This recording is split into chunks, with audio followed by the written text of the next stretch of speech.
Good morning to all. Today we will discuss about autism. Autism is a serious developmental disorder most commonly seen in child. Autism, also known as autism spectrum disorder, it includes problem with communication and behavior and interest. Means કે ચાઇલ્ડહુડની અંદર જોવા મળતો એક disorder છે અને એની અંદર communication અને બિહેવિયરની અંદર પ્રોબ્લેમ જોવા મળે છે.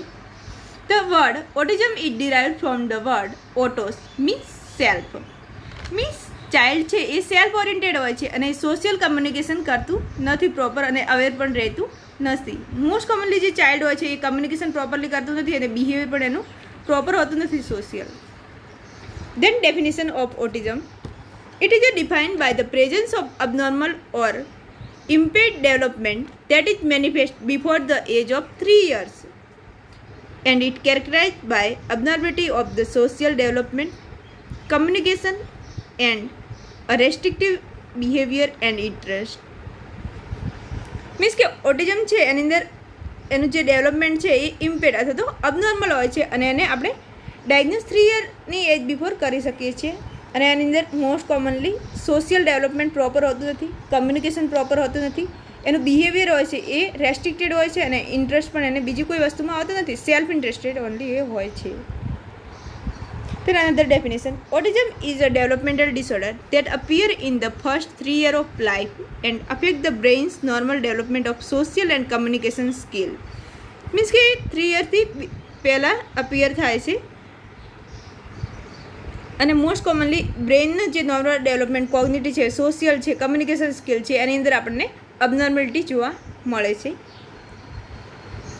Then autism spectrum disorder are a group of disorder with common disability in 3 key areas. In that first, social awareness and interaction. Then second, language and other communication skill. And third, imaginative play. Means in behavior and interest. Autism is a severe form of a broad group disorder. Later એને પરવેસિવ developmental disorder તરીકે પણ ઓળખવામાં આવે છે જો late એજની અંદર એ જોવા મળે તો. મોસ્ટ કોમનલી 3 યરથી નાની એજની અંદર જોવા મળે છે પણ જો 3 યરથી લેટર એજની અંદર જોવા મળે તો એને પરવેસિવ ડેવલપમેન્ટલ ડિસઓર્ડર તરીકે ઓળખવામાં આવે છે.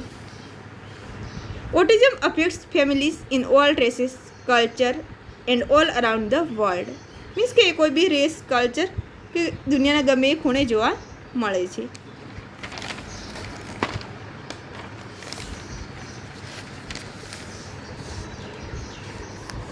Autism is a developmental disorder that appear in the first 3 years of life and affect the brain's normal developmental.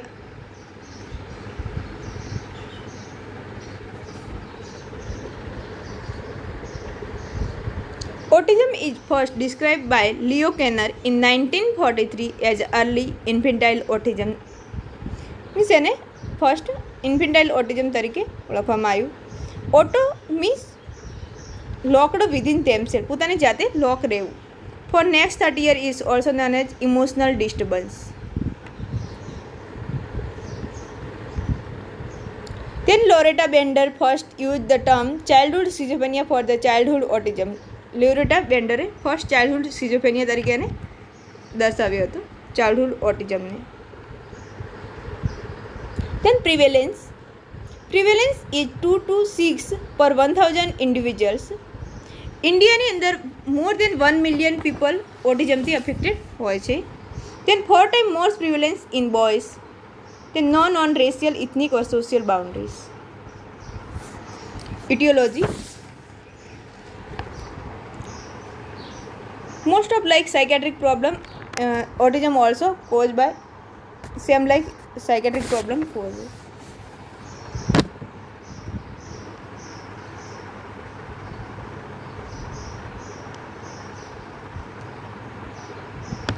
In that first, genetic factors.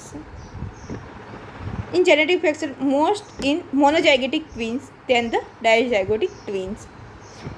Then sibling of autistic children show a prevalence of autistic disorder of 2%. Sibling in the 2% જોવા મળે છે prevalence rate. Then second, biochemical factors. Biochemical factor in the 1/3 of clients with autistic disorder have elevated plasma serotonin level. એની અંદર plasma serotonin level increase જોવા મળે છે.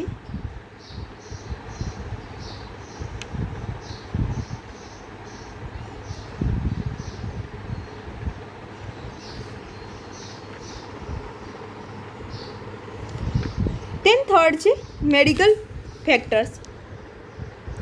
એની અંદર છે post natal neurological infection, means after delivery neurological infection જેવા કે એન્સેફેલાઇટિસ છે, meningitis છે, એવા પ્રોબ્લેમ થાય તો એના લીધે થઈ શકે છે.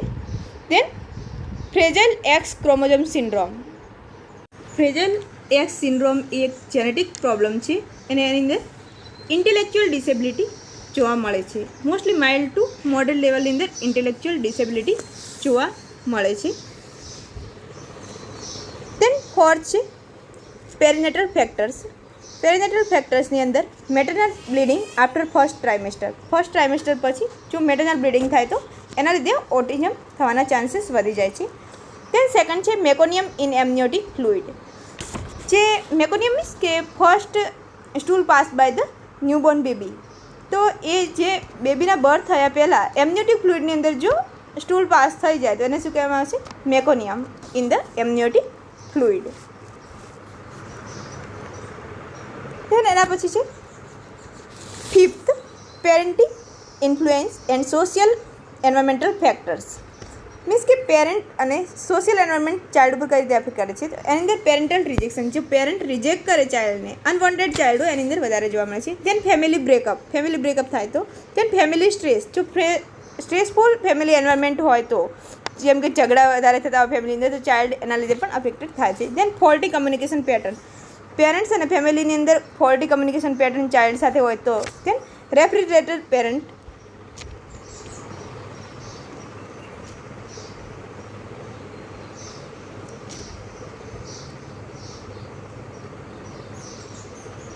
And fixation in the pre symbiotic phase. Means કે આપણે સોશિયો કલ્ચરલ થિયરી જોયેલી છે ઓલરેડી આગળ. તો એની અંદર જેમ કે ચાઇલ્ડના ડેવલપમેન્ટના સ્ટેજ પ્રમાણે જો ફિક્સેશન થાય તો એના લીધે પણ ઓટિઝમ થવાના ચાન્સીસ વધી જાય છે. તો સોશિયલ થિયરીના પ્રમાણે એનું ડેવલપમેન્ટ ન થાય અને જો એ ફેઝની અંદર જે એજ પ્રમાણે થવું જોઈએ એની અંદર ફિક્સેશન આવે તો એના લીધે ઓટિઝમ ડેવલપ થતું હોય છે. તે નેક્સ્ટ છે theory of mind in autism. Means mind blind lack the ability to put themselves in the place of another person. Means like apathy. Person પોતાને બીજાની જગ્યાએ રાખીને ફીલ કરી શકતું નથી. એ એબિલિટી એની લોસ થઈ જાય છે. That is a theory of mind. Then next છે neuro anatomical studies. Neuro anatomical સ્ટડીની અંદર enlargement of the lateral ventricles and cerebral ડિજનરેશનના લીધે પણ ઓટિઝમ થવાના ચાન્સીસ વધારે છે એવું દર્શાવે છે.